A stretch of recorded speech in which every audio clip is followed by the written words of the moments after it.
7 signs someone is lying to you. Hello and welcome to MT. We've all been there. That sinking feeling in your stomach when you suspect someone, maybe a friend, a family member, or a coworker, isn't telling you the whole truth. Being lied to feels terrible. It breaks trust and it makes you question things. But what if you could get a little better at spotting the signs? What if you could learn to see the little clues that people give away when they're not being honest? This isn't about becoming a human lie detector or a paranoid detective. It's about understanding people better and protecting yourself from being misled. It's a skill that can help you in your job, in your relationships, and just in your daily life. We're going to break down 7 of the most common red flags that might suggest someone is trying to pull the wool over your eyes. We'll look at what they say, how they say it, and what their body is doing while they say it. This is a simple guide with no complicated science, just practical things you can watch for. Before we begin, I have a simple question for you, and I'd love to see your answer in the comments.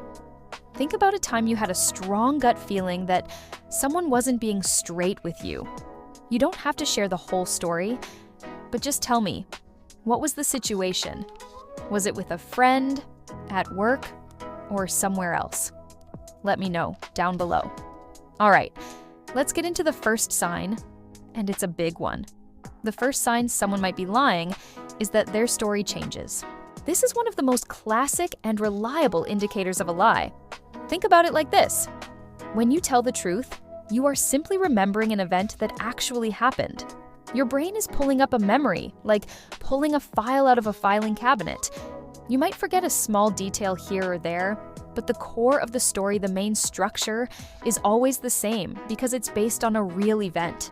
The foundation is solid, but when someone is lying, they aren't remembering, they are inventing. They are creating a story from scratch. It's like they're building a house out of thin air. They have to create the foundation, the walls, the roof, and all the little details inside. Now, the first time they tell the lie, they might have it all planned out. It might sound convincing, but the problem for the liar is that they have to remember every single fake detail they created. It's not a real memory, it's a piece of fiction they wrote in their head. So what happens when you ask them about it again a day later or a week later? They have to pull up that fake story and recite it perfectly. This is incredibly difficult for the brain to do. It's much easier to remember something that happened than something you made up.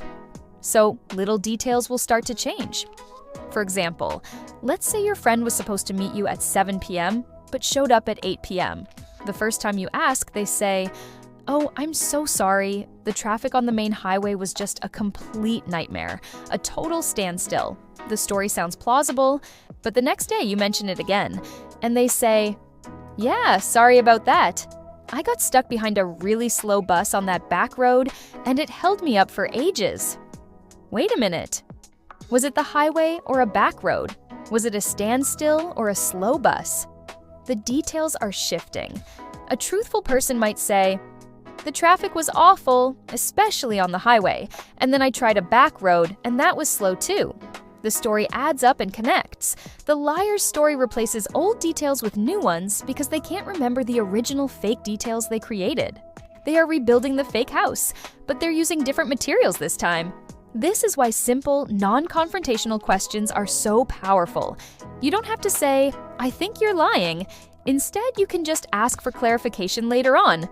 "Oh, I thought you said you were stuck on the highway? I must have misheard." Watch how they react. A person telling the truth will likely clarify without getting defensive. They'll say something like, "Yeah, the highway was the main problem. Then I got off and the other road was bad too." They are comfortable with the details because they are real. A liar, on the other hand, might get flustered. They might get defensive or try to quickly patch the hole in their story. They're trying to fix the wobbly wall in their fake house right in front of you. It's important to remember that people do sometimes misremember small things. That's normal. We're not talking about someone forgetting if the car they saw was blue or dark green. We're talking about the core elements of the story shifting and changing. It's the pattern of inconsistency that becomes the red flag. The second red flag is all about the level of detail they give you. This one is tricky because it can go in 2 opposite directions. A person who is lying might either give you way too much detail or they might give you almost no detail at all. Let's start with the first one: too much detail. You might think that a liar would want to keep their story simple, but very often they do the opposite. They overcompensate. They think that by burying you in a mountain of specific, tiny, and often irrelevant details, their story will sound more real and believable. It's a strategy to make the lie seem so rich and textured that you couldn't possibly doubt it. Imagine you ask your roommate where they were last night.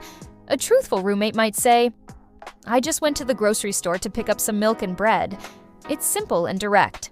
A lying roommate, who was actually somewhere they shouldn't have been, might say, "Oh, I went to the supermart over on Elm Street, you know the one? I parked way in the back next to this old blue Honda. I went inside and I was looking for 2% milk, but they were all out, so I had to get the 1% milk, which was in the third cooler from the left. Then I grabbed that brand of bread you like, the whole wheat one, and the checkout line for lane 5 was super long, so I went to lane 6 and the cashier had red hair." Do you see the difference? It's an avalanche of useless information. Who cares what car they parked next to or which lane they used? They are offering up all these details because they have rehearsed them and they think it makes their story airtight. In reality, it just sounds unnatural and strange. It's like they're reading from a script they wrote. Truthful memory usually doesn't work like that. We remember the main points of an event, not every single tiny, boring detail. Now, let's look at the other side of the coin. Too little detail. This happens when a liar is afraid of getting trapped in their own lie. They know that if they provide details, you might be able to check them or ask more questions about them. So, to be safe, they say as little as possible. Their story is a barren desert with no landmarks. It's vague, empty, and evasive. You ask your coworker how their big, important meeting went. A truthful person might say, "It went pretty well. We talked about the budget for next quarter, and Sarah had some great ideas about the marketing plan. It ran a little long, but I think we made good progress." They give you some substance. A lying coworker who perhaps skipped the meeting might just say, "Oh, it was fine. Same old stuff. We talked." That's it. If you try to ask for more information, they'll be evasive. Who was there? You know, the usual people. What did you talk about? Just, project stuff. They are giving you nothing to hold on to. They are building a wall of vagueness to hide behind. They don't want to give you any details that you could later use to poke holes in their story. So, when you're listening to someone's story, pay attention to the level of detail. Is it natural? Or does it feel like one of two extremes? Are they flooding you with so much pointless information that it feels rehearsed? Or are they giving you so little information that it feels like they're hiding something? Both extremes can be a signal that what you're hearing isn't the simple, straightforward truth. The third sign is a huge one, and it's all about the body. Our words can lie, but our bodies often have a hard time going along with the deception. When a person is lying, they often feel internal stress, anxiety, or guilt. Even if they're a good liar, that stress can leak out through their body language. So, the third red flag is that their body language is off, or it doesn't match what they're saying. This is a big category, so let's break it down into a few smaller pieces. First, let's talk about fidgeting and self-soothing gestures. The stress of lying creates nervous energy in the body. That energy has to go somewhere. So you might see a person start to fidget more than usual. They might tap their fingers, bounce their leg, play with their hair, or fiddle with a pen or their watch. These are all ways the body tries to release that nervous tension. Along with this, you might see self-soothing behaviors. These are things we do subconsciously to comfort ourselves when we feel stressed or uncomfortable. This includes touching the neck, rubbing the arms, stroking the leg, or touching the face. It's like the body is trying to give itself a little pat on the back and say, "It's okay, you can get through this." If you're talking to someone about a simple, non-stressful topic and they suddenly start rubbing their neck or fidgeting intensely, it could be a sign that the topic is making them uncomfortable for a reason. However, sometimes the opposite happens. Instead of getting fidgety, a person who is lying might suddenly become very still and rigid. They might freeze up almost like a statue. This is because they are trying so hard to control their body and not give anything away. They are concentrating intensely on telling the lie, on controlling their voice, and on controlling their facial expression. This intense concentration can make their body go stiff. They might have limited arm and hand movements. A truthful, relaxed person usually talks with their hands and moves their body naturally to emphasize their points. A liar might keep their arms close to their body or crossed in a defensive or closed-off posture. It's a sign of a brain that is working overtime on the task of deception, and it doesn't have enough resources left to control the body in a natural, relaxed way. Then there's the classic sign, eye contact. But it's not as simple as people think. Most people believe that liars can't look you in the eye. And while it's true that some liars will avoid eye contact, looking down or darting their eyes around, many experienced liars know this myth, so they do the opposite. They overcompensate by giving you too much eye contact. They will stare at you intently without blinking, in an effort to seem sincere and convincing, but it often comes across as unnatural and a little bit aggressive. It feels like they're trying to stare you down, to intimidate you into believing them. Normal, comfortable conversation involves a natural back and forth of looking at the person and then briefly looking away. A constant, unblinking stare is not normal. So don't just look for a lack of eye contact. Look for eye contact that feels weird, whether it's too little or way too much. Finally, under body language, watch for blocking behaviors. These are subconscious movements where a person tries to place a barrier between themselves and the person they are lying to. The most common one is covering the mouth. As they tell the lie, their hand may float up and cover their mouth, as if their subconscious mind is trying to literally stop the false words from coming out. They might also touch or cover their eyes, throat, or chest. These are all vulnerable areas, and this gesture can be a protective one, shielding themselves from the potential consequences of their lie being discovered. It's a defensive shield created by their own body. The key with all body language is to first know what is normal for that person. This is called their baseline. If your friend is a naturally fidgety person, then fidgeting doesn't mean much. But if your normally calm and collected boss suddenly starts fidgeting and touching his neck when you ask about a project budget, that's a deviation from their baseline. That's the red flag you should pay attention to. This brings us to our fourth red flag, which is closely related to body language. It's when their words don't match their feelings. There is a disconnect between the emotions they are trying to project with their words and the emotions that are actually showing on their face or in their body. For example, someone might be saying something that should be sad, like, "I was so upset when I heard the news," but there's a tiny, fleeting smile on their face. Or they might say, "Yes, I'm very happy about your promotion," but their voice is flat, their face is blank, and their arms are crossed tightly. The words are positive, but the entire emotional channel is sending a negative or neutral message. This disconnect happens because it is very difficult to fake an emotion convincingly. We have dozens of tiny muscles in our face, and many of them are not under our conscious control. When we feel a genuine emotion, like happiness or sadness, all of these muscles work together in a natural, harmonious way. A real smile, for example, involves not just the mouth, but also the muscles around the eyes. A fake smile is often just a mouth-only movement. A liar is consciously trying to produce the facial expression that should go with their lie, but it often looks forced, awkward, or delayed. They might say something shocking, and then a second later, they remember they're supposed to look shocked, and they put on a surprised expression. In a genuine reaction, the emotion and the expression happen at the exact same time. This delay, even if it's just for a split second, can be a sign that the emotion is not genuine. It's like watching a movie where the audio is out of sync with the video. The words are there, and the picture is there, but they don't line up correctly, and it just feels wrong. Sometimes the real emotion leaks out in what are called micro-expressions. Some researchers have studied these for years. A micro-expression is a very brief, involuntary facial expression that flashes across a person's face, revealing their true emotion before they have a chance to hide it. It can last for as little as a fraction of a second. For example, you ask your partner if they are angry with you, and they say, "No, I'm fine." But for just a flash, you see a look of pure anger or contempt before their face settles back into a neutral expression. That flash was the truth. Their brain didn't have time to stop it. These can be very hard to spot because they happen so fast. But if you have a feeling that you saw something in their face that didn't match their words, you probably did. Your brain can pick up on these things even if you can't consciously name it. So, pay attention to the overall emotional tone of a conversation. Do their words, face, voice, and body all seem to be telling the same story? Or is there a strange disconnect, a feeling that one part is out of sync with the others?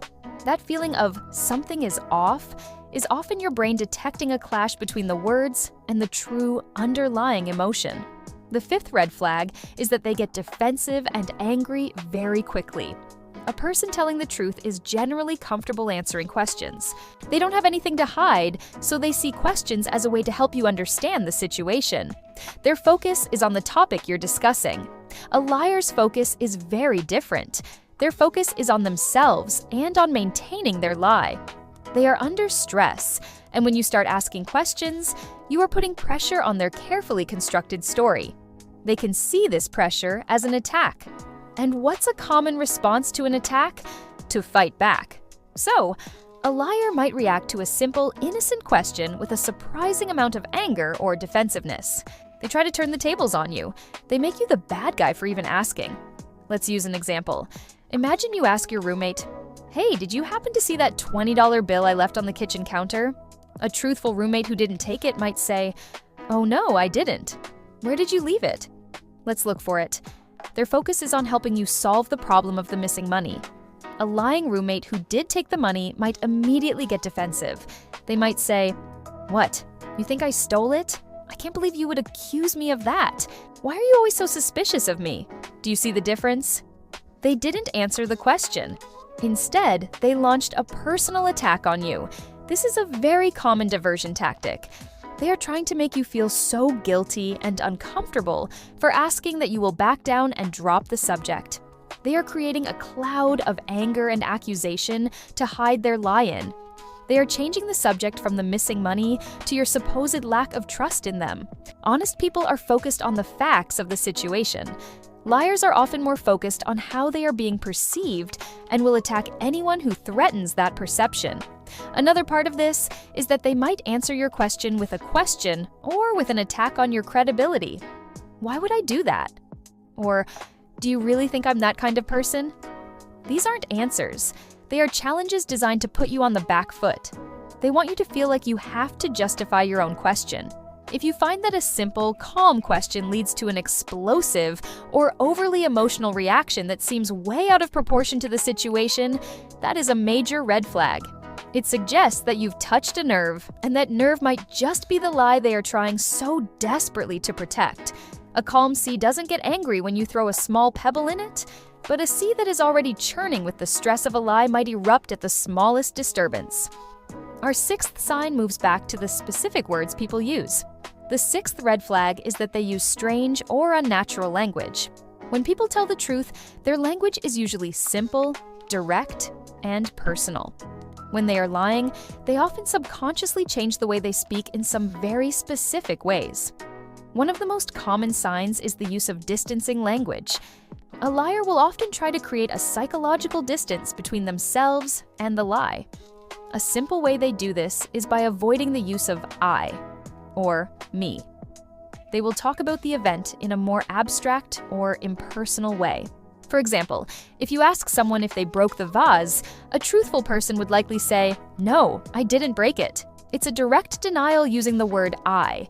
A person who is lying might say something like, "The vase was broken," or "That vase got broken." They are removing themselves from the sentence. They are describing the event as something that just happened, rather than something they were or were not involved in. This happens because saying I makes the lie feel more personal and real to them, which increases their discomfort. So their brain subconsciously pushes the event away by using more passive and impersonal language. Another strange language pattern is when they repeat the question in their answer. This is a stalling tactic. It gives their brain a few extra seconds to think of a convincing lie. If you ask, "Did you finish that report for work?" a person who is lying might reply, "Did I finish that report for work? Yes, of course, I finished that report for work." They are using your own words to buy themselves a precious few moments of thinking time. It's like a buffer that allows their brain to catch up and produce the lie. A truthful person usually just answers the question directly. Yes, I sent it this morning.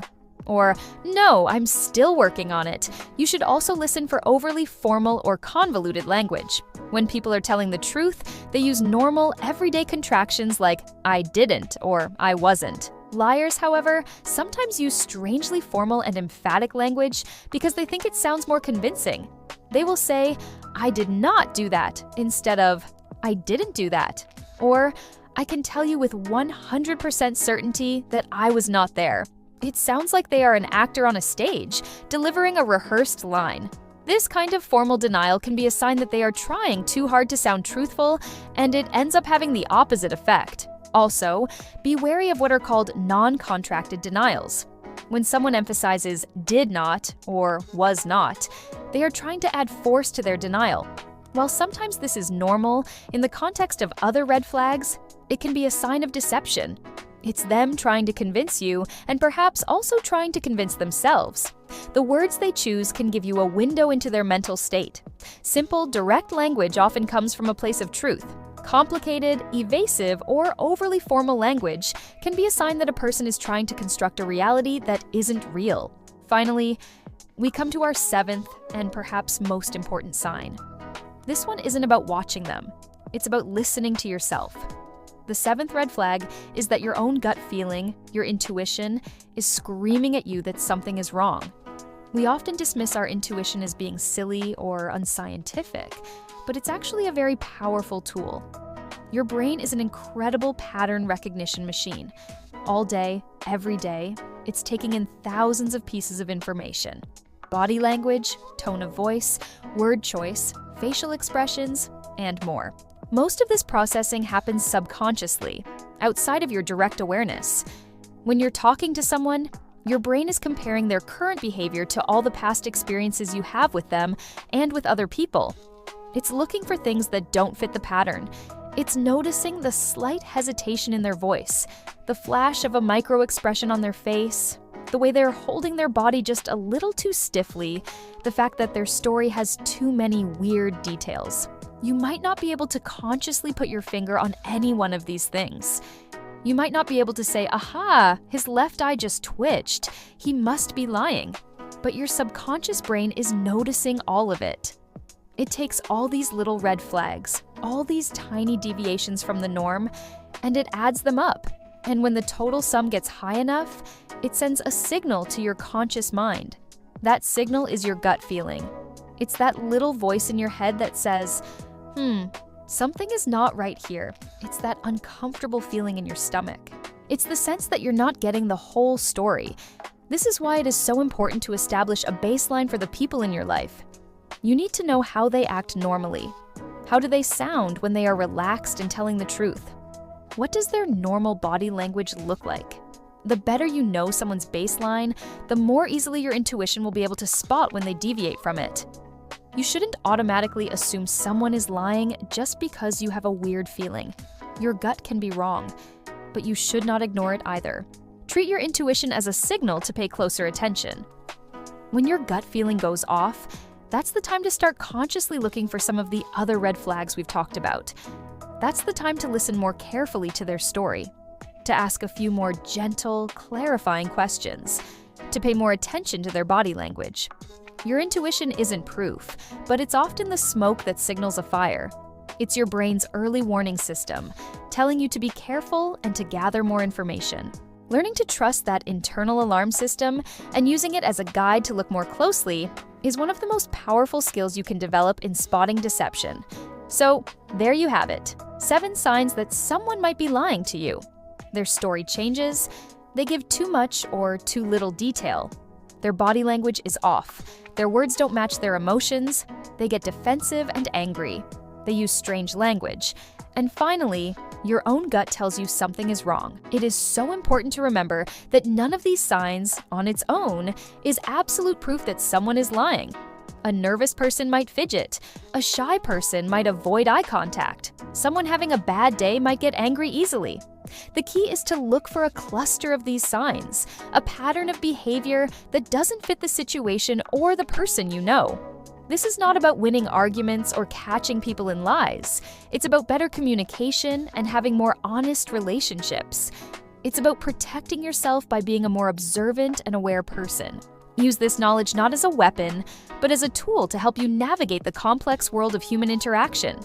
If you found this helpful and want to learn more about understanding people and the world around you, consider subscribing to MT.